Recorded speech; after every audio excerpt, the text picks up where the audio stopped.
Hello, my name is Nathalie Yamb. On June 26, as I got off a plane that had taken me to an appointment somewhere in Africa, I had just connected to the airport Wi-Fi while waiting for passport control. The first message that appeared on my phone screen was from Juan Branco. Hello Nathalie. Kemi just told me, I am at your disposal. Juan Branco, for those who do not know, is an admirable, brilliant and committed lawyer who passionately and talentedly defends causes and people who are often close to us. The Yellow Vests, Juliana Sanch, Monson, Kemiba. It is in fact to punish him for having defended the latter that the French state mafia will try to take away his lawyer's robe on October 15. Having been on a plane for almost 6 hours, cut off from all information, I wondered what Kemi had told him and why he was making himself available to me.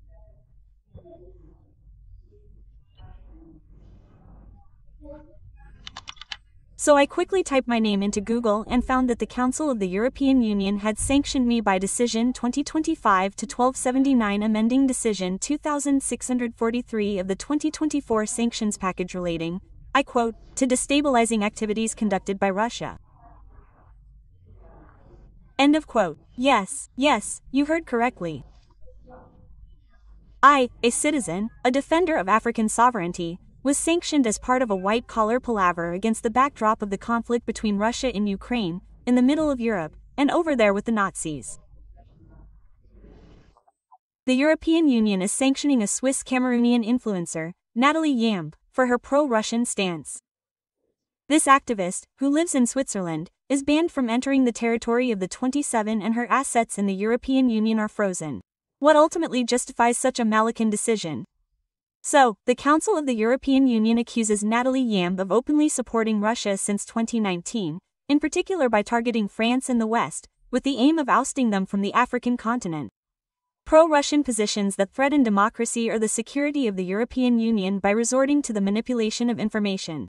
This is what can be read in the official journal of the European Union.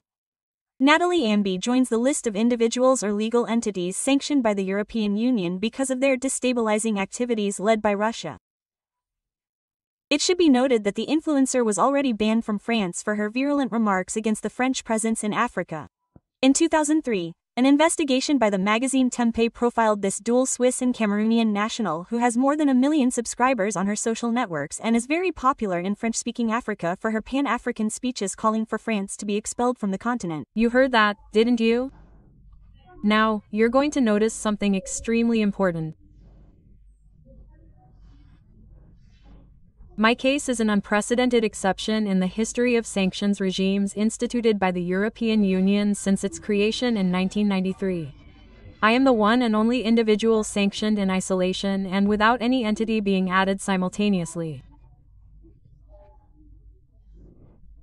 This has never happened, neither before nor after, nor before in the sanctions applied against Iran, Syria, Guatemala, Belarus, Russia, Zaire, the DRC, Libya, the Central African Republic, Mali, Sudan, South Sudan, North Korea, and so on, nor in the context of the global sanctions regime on human rights or the fight against international terrorism. Never have 27 people come together to sanction a singleton as they did with me on the 26th of June. Never. And even after me, never. Because behind me, on July 15, the total is met again to sanction several people and entities in the context of the conflict in Ukraine as well as situations in Haiti, Moldova and who knows what. Several but not one like me. And hold on tight, the individuals who are sanctioned are either major industrialists or soldiers, magistrates, governments, intelligence agents, press bosses, gang leaders, killers, and in the middle of all that, there is me and Adjo Basin. Respect me a lot. I think that I often neglect myself because clearly the European leaders are more afraid of me than anyone else. So the real question is why I have paid them so much. We will come back to answer that. But first of all, you must know that the sanctions that were applied to me are the result of a political mechanism and not a judicial one, at the request of France. The low representative, or rather the high representative, who in Brussels jargon is equivalent to the Minister of Foreign Affairs, the former Estonian Prime Minister Kaja Kallas, proposed on behalf of the Commission that I be sanctioned.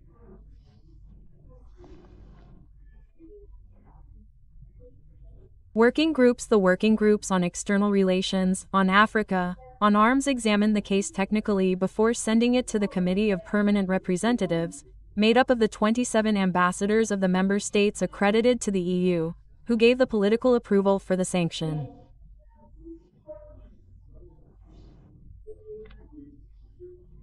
On the 26th of June, the Council of the European Union, that is to say the 27 foreign ministers of the member states, the fragile bunch that you see parading in all their ugliness on the screen, met to unanimously adopt sanctions against me and me alone, which consist, firstly, of a ban on entry into and transit through the entire territory of the European Union.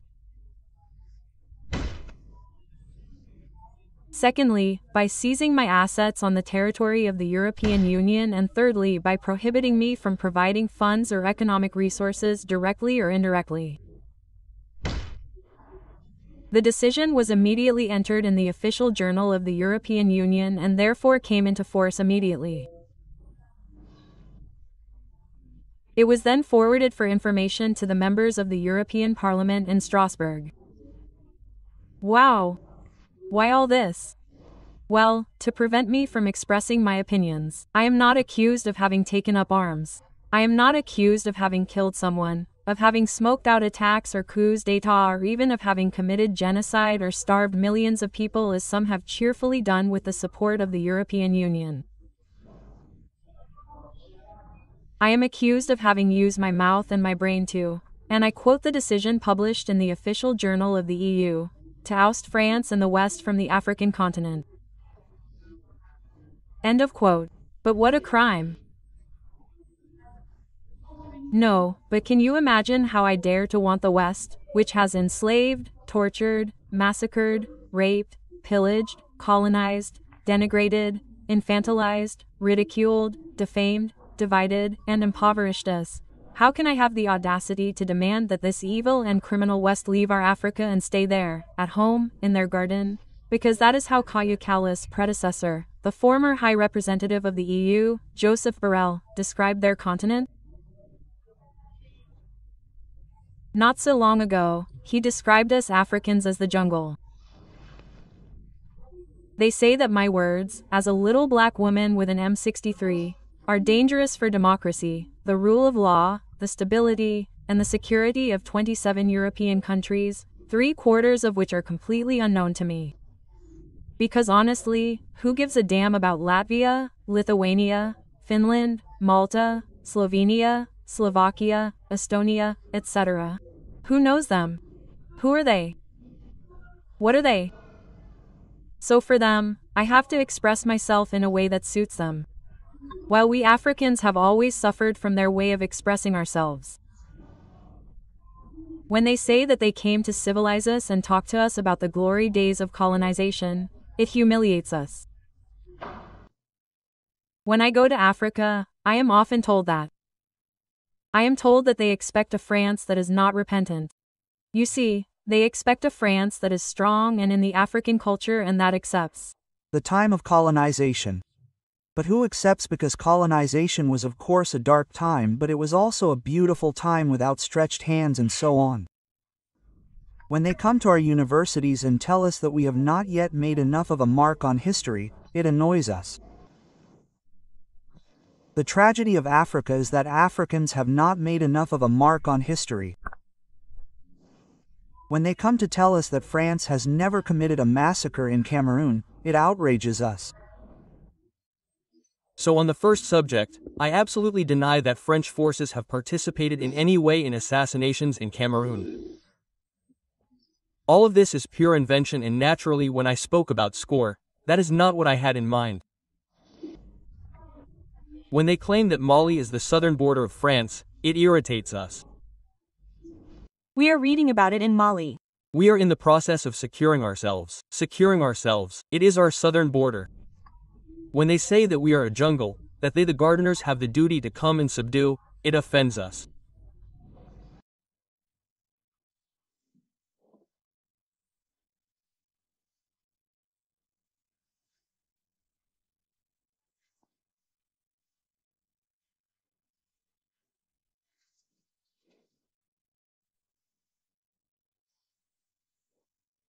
And the gardeners should take care of it.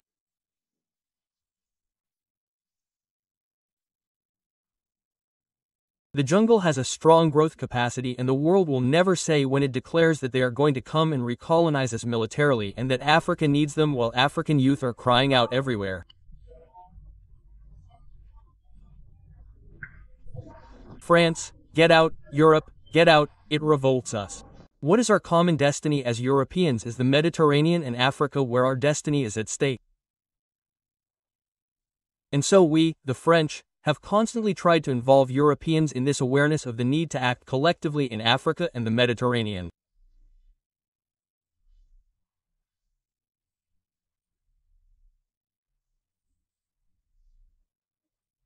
And I am absolutely sorry to see the failure of our commitments in Sahel, and I think that in any case, we will have to ask ourselves the question again, because we cannot imagine having on our doorstep an entire continent that is sinking into the destruction of government and state apparatuses, sinking into a form of chaos, civil war in many countries, and more countries in difficulties linked to climate change that are even more dramatic for vulnerable populations such as African populations.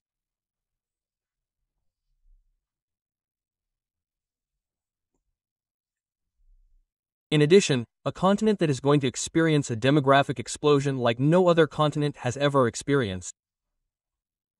And so imagine that this happens in the next 10 or 20 years and that it will have no consequences for Europe because we live in a kind of bubble protected by I don't know what. It's simply unconscious. And so I think that this common interest should one day make Europe decide to act as a political entity that defends its own interests, including by means of the commitment of its armies.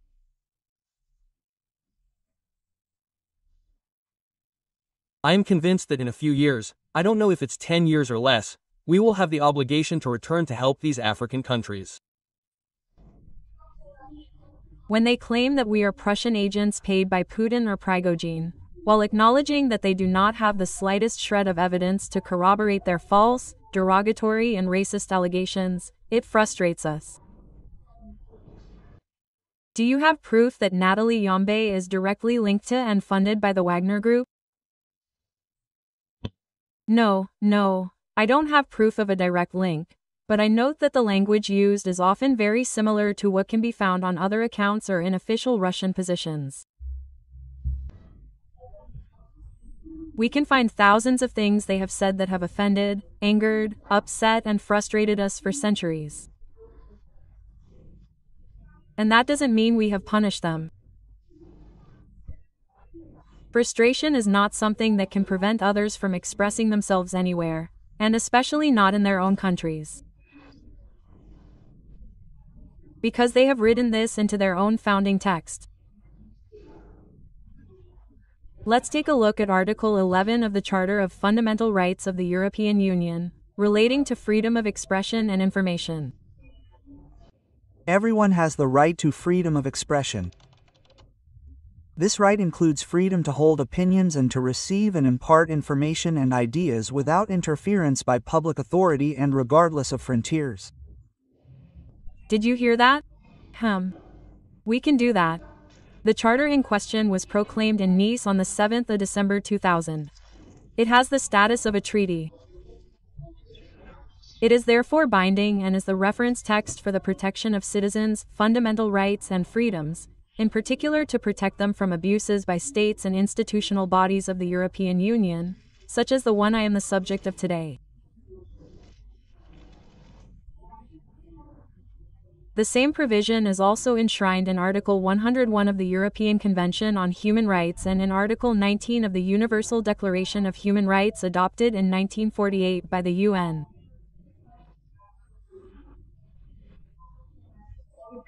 You know that omnipotent organization that brings together all the states of the world in New York on a supposedly egalitarian basis, but within which the 5 who sit permanently on the Security Council are more powerful than the hundreds who sit on the General Assembly.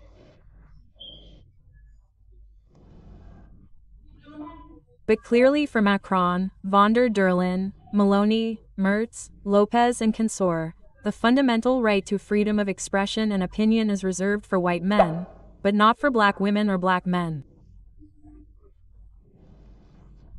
Moreover, this desire to supervise, control and direct the way Africans think, express themselves and interpret the world is nothing more or less than the return of pure and simple colonialism.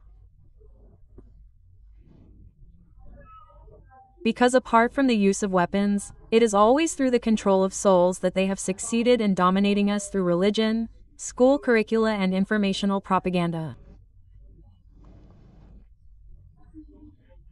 Following in the footsteps of their ancestors who treated our people like animals, the current European leaders have inherited racism, hypocrisy, discrimination and dehumanization towards us. For them, we are subhumans, we are monkeys, we are things that do not have the right to think, reflect, analyze, express opinions, demands or aspirations for our continent and in relation to the rest of the world. We remember that the Black Code considered us as chattel. When white people say what I say, they are not punished. Their assets are not seized. They are not banned from moving around. They are not stripped of their nationality as was done with my Chemi blood. French journalist Thomas Dittrich, Belgian MEP Marc Botenga, French MPs Aurélien Taché and Jean-Paul Lecaux say the same thing as me, as we do, about the imbalance in the Europe-Africa relationship, about the harmfulness and the need to put an end to France-Africa, to military bases, to the CFA franc, to France's tutelage at the UN, to the Lyonese contracts, to French dirty tricks.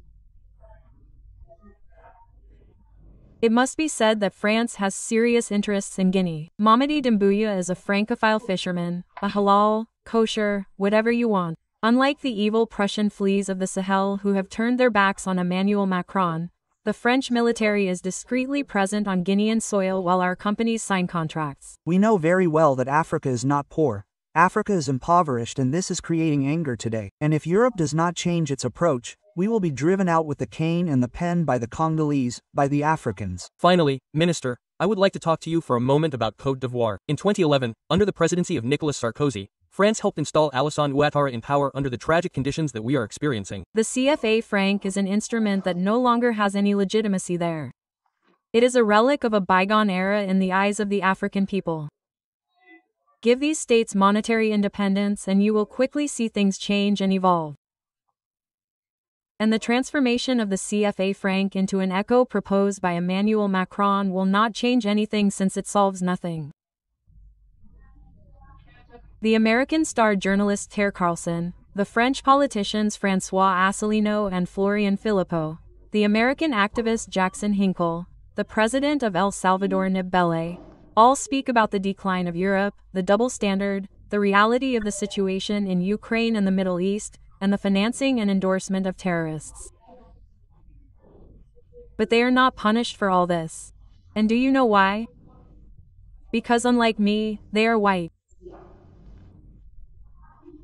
In line with their thinkers like Kant, Voltaire, Hegel, and Gobineau, Westerners are convinced that we are superior to us, that we are savages only fit to be manipulated, exploited, trampled upon, or eliminated. Everyone can talk about us, for us, or against us. But beware of the African who dares to talk about Africa and even, oh, how scandalous, to talk about what is happening elsewhere, such as in Europe, the Middle East, Asia, or America, or worse, to have geopolitical and geostrategic analyses and reflections. They like to see us dance, sing, play ball, and argue on the internet about football, music, and useless buzz. But when someone like me sits down and scientifically studies history, methodically deciphers current events, massively popularizes geopolitics, and pertinently proposes policies to emancipate and protect Africa and Africans, then there is no laughing matter in Paris, Brussels, Berlin, or Washington. All reason aside, they will resort to a brutal political and financial arsenal to destroy a black woman. They say that I am just a social media influencer, and yet at the same time, they saddle me with totally arbitrary, violent, and disproportionate sanctions, reserved for the greatest political and economic leaders or the most dangerous terrorists and criminals in the world. Is that surprising? Not really. Barbarism and violence are in the DNA of Europeans. I say this often, but I don't just say it to please myself. I say this because history proves it. Before coming to take their toll on us with slavery and colonization, these people spent their time killing each other, beating each other up, and spilling blood, until in 1648, the Treaties of Westphalia put an end to the 30 and 80 years, wars that tore Europe apart and established the sovereignty of European states. But even after that, their violent nature took over, even among themselves. Our friend who said earlier that we hadn't yet entered history enough acknowledged this in an official hearing in the French Parliament. Nicolas, I'll tell you something, Europe, of all the continents in the world, is the most brutal continent where there have been the most savage wars. It's not Africa, it's not Asia, it's Europe, and I'll tell you something else. It's not the Middle Ages, it's the 20th century.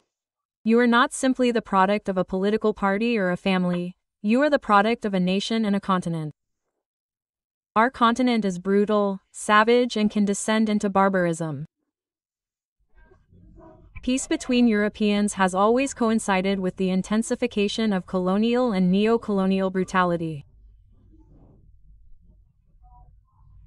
It is no different today, and I must admit that I am quite annoyed to see that in 2025, there are still people at the head of African countries who believe that they can be friends with European states that only respect force and have violence and contempt for Africans.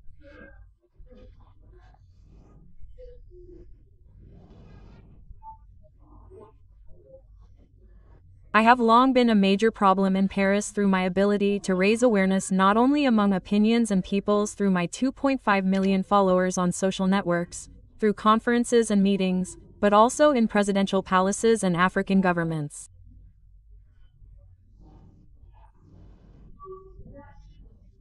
The entire architecture of the French economic and diplomatic model is based on the monopoly and free use of African resources as well as on the vassality of our states.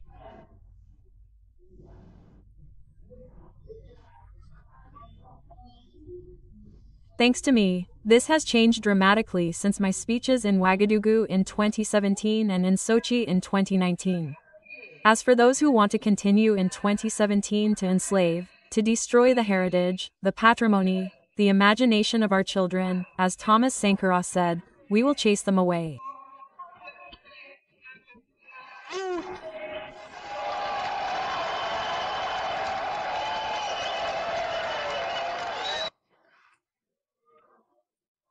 We want to get out of the CFA franc that Paris, with the complicity of these African lackeys, wants to perpetuate under the name ECO and which does not allow any industrialization of French-speaking Africa. The conquest of our monetary and capital sovereignty. Because the only stability that the CFA franc guarantees to the countries that use it is bad governance, poverty, and corruption.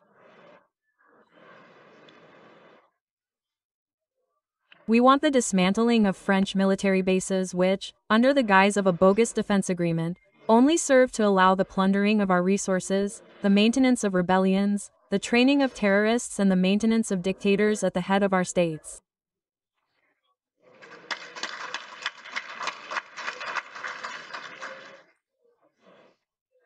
We refuse to allow France to continue to usurp Africa's voice at the UN, and to be the basis for almost all resolutions concerning the continent. In addition to this, I am also raising awareness among people back home in Europe who are starting to make TikTok videos to denounce the behavior of their states in Africa and elsewhere in the world. So, you take a bazooka to kill a bee. I'll admit something to you. When I learned about the sanctions, I wasn't worried. I was Swiss by birth. Switzerland is not in the European Union. I almost never travel to Europe, not even with European companies, and I don't have a single asset or even a single cent in the EU. So in the early days, I completely underestimated the impact of the sanctions. But my smile quickly faded at an extraordinary rate. I experienced the tentacles of the extraterritoriality of European lawlessness. One after the other, my credit cards on accounts in Switzerland, Africa, and online banks were blocked. My accounts themselves were blocked. My cryptos inaccessible. My PayPal and GoFund accounts were closed. As were my Amazon, Airbnb, Booking, and eBay accounts. Contracts were canceled. I couldn't pay my rent, insurance, taxes, lawyers, or medication. I couldn't buy a plane ticket, listen to music, watch Netflix, take an Uber, place an order online, or pay a hotel bill. But there's more.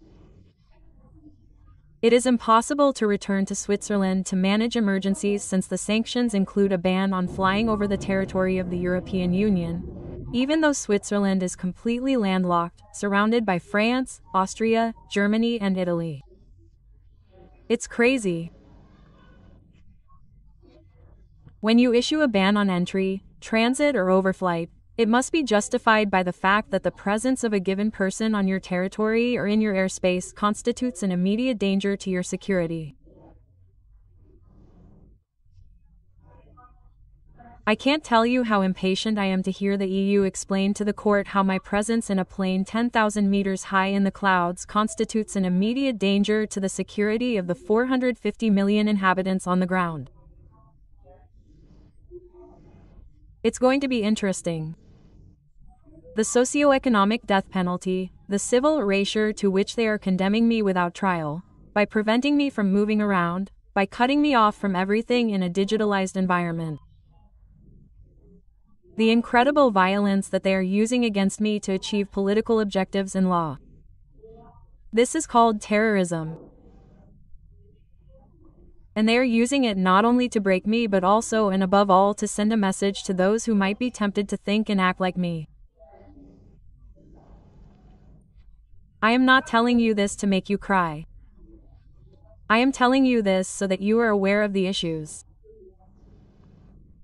All those who think that, oh well, it's a Nathalie Yamb problem, in any case, I don't like her, so I don't give a damn. Think again. Don't think that this doesn't concern you because you are a European or African citizen residing in Africa or Europe. If what they are doing to me here goes through, it will create a case law in Europe. It will mean that any little unelected slob in an office can catch any citizen who has said something he doesn't like and impose sanctions. And if asked why, he will cite the Nathalie Yamb case. I hope everyone is aware of this and is preparing. At this point, I would like to strongly recommend that African states, and those of the African Union in particular, take all necessary measures to guarantee their sovereignty. This includes legal measures. They must prohibit companies operating on their territory from applying sanctions imposed by foreign bureaucrats, politicians, or even courts that have not previously been incorporated into the laws of the African countries concerned. The modus operandi of European terrorist colonists has been standard since the 1950s. They hunt down, impoverish, imprison, and exile. And before moving on to the outright physical elimination that will be the next step that awaits me, they resort to character assassination. The accusation of collusion and intelligence with Russia is a lie used to justify all the attacks that they want to make against me. especially since my file is empty and there is absolutely nothing to reproach me with. Every time someone wants to free themselves from their tutelage or doesn't go their way, bam, they're an agent of Moscow. That was the case for our predecessors, the separatists, who were described as Soviet agents, communists. Today, with the Soviet Union no longer existing, we sovereignists have become Russian agents. This goes even beyond our continent. The German Gerhard Schröder and even the American Donald Trump have been accused of being Russian agents. The latter has just revealed, with the support of the FBI and the head of American espionage, how Barack Obama and his crooked administration conspired to label him with this label in order to prevent him from returning to power. In my case, what is he basing this claim on? Well, nothing, or rather, on the fact that I interacted with Russia on a few occasions. But if it is interactions with Russia that make someone a Russian agent, then the biggest Russian agents are the Europeans. These are the European states that have open diplomatic relations with Russia. They have never been severed, not even with the outbreak of the conflict in Ukraine. On the contrary, in September 2022, the EU appointed a new ambassador to Moscow. In 2023, it was Germany that appointed a new ambassador to Russia.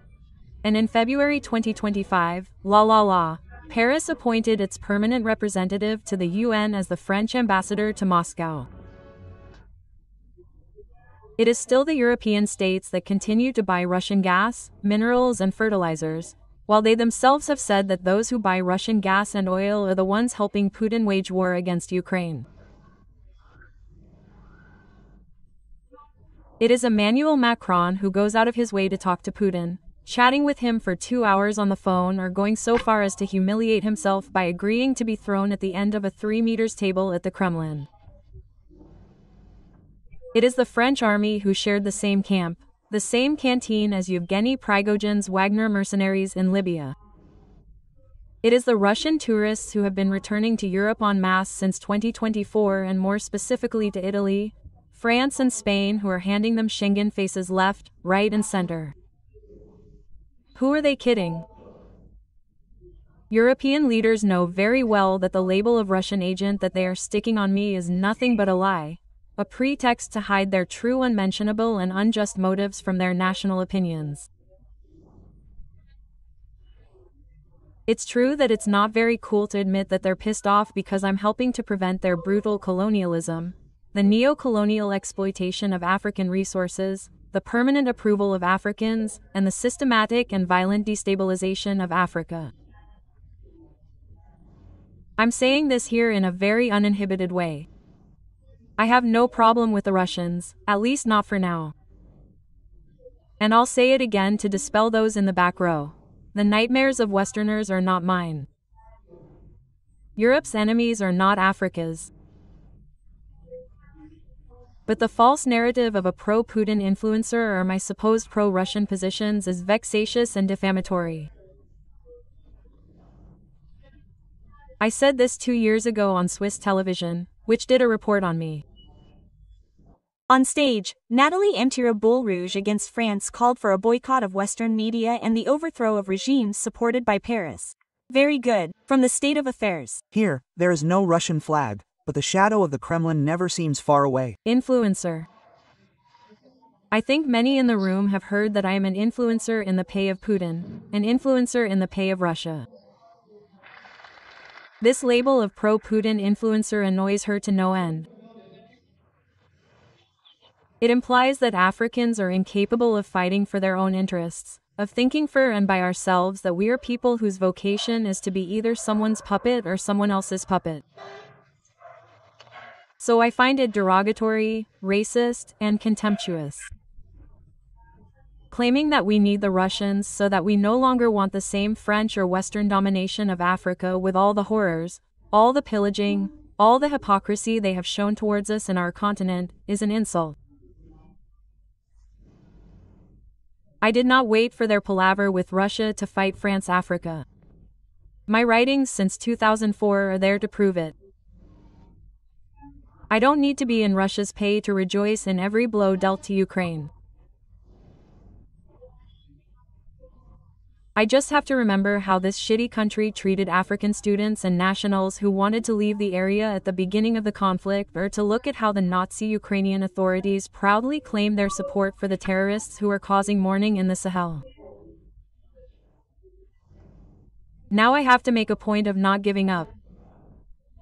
It is because for years, I have let these people act and persecute me in an unlawful manner that they felt too comfortable to go any further in excess. In 2019, when Draman Ouattara, on Macron's orders, expelled me from Côte d'Ivoire without any legal procedure and froze my assets for 5 months, I did not react. When I was called a Russian agent, I did not react. In 2022, when Macron banned me from entering and staying in France, despite all legal procedures and without any notification ever reaching me, I did not react. It is true that banning me from going to France is like banning an imam from going to the Vatican. It makes no sense. I don't give a damn about France. I made a video about it that is on the screen and that you can watch at the end of it. In 2023, when some of my accounts were closed in Switzerland for absolutely no reason and without explanation, I did not react. And that is how in 2025 the European Union, at the instigation of France, allowed itself to ban me from entering, transiting and flying over its territory, to seize my assets and to prohibit me from having any access to funds or economic resources. According to the European Union, if you take Osama bin Laden, add Adolf Hitler on top, throw Pablo Escobar in the mix, and together you have a conglomerate of small-time players who are no match for me in terms of danger. So this time, I will not stand by and react. This time, we will finish what they started. Not because I particularly want to travel around Europe, but rather to show them that Dorinev, with me and the other leaders of the fight for African emancipation and sovereignty, will be 2 eyes for an eye and the whole jaw for a tooth. We beat them on the field of intelligence, information, determination, and mobilization.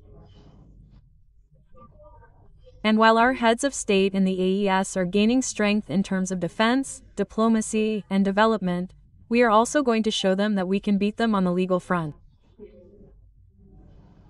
They know very well that with everything they are doing here, they do not scare me and they will not bring me down.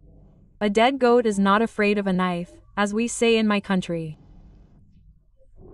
It is the others they are trying to subdue, frighten, and silence: Africans, dual nationals, and even pure European nationals. I will show them that the courts are a battlefield where they can be dealt defeats as monumental as the ones they have suffered in the military, diplomatic, geostrategic, informational, and communication fields in Africa. Watch me. I cannot end this video without thanking the thousands of people who have shown me their solidarity, support, and love, all across the world, across different social classes and skin colors. I have been infinitely touched by it. This is my opportunity to tell the people of the European Union that even if you rip every last penny out of my pocket, I will never be homeless. I will never be alone and I will never be poor. Just as you see me as your worst nightmare, I am the hope of a continent that has risen up and will never again kneel before you.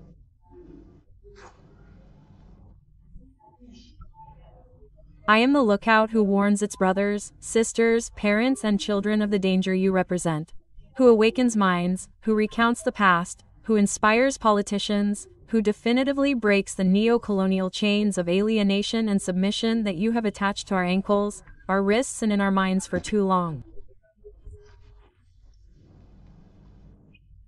I am the child of Edith the White Lion and Ènième, whose lineage I can trace back 15 generations to Gokatlik.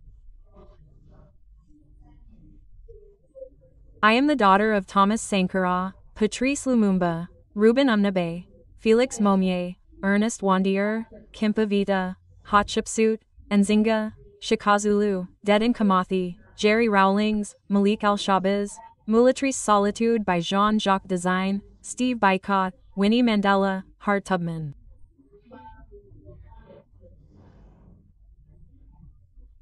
I am the sister of Abdra, Ibrahim Traoré, Assimi Goïta, Mamadou Koulibaly, Kemi Siba, Safia Enjoy Life, Ma Salome Akila by Franklin Yamzi, Farida Nabarima, Joshua Mapanga, Donnie Imelda, Vandekin by Abdraman Umaru, Paul Ella by Egunchianzan, and so many others.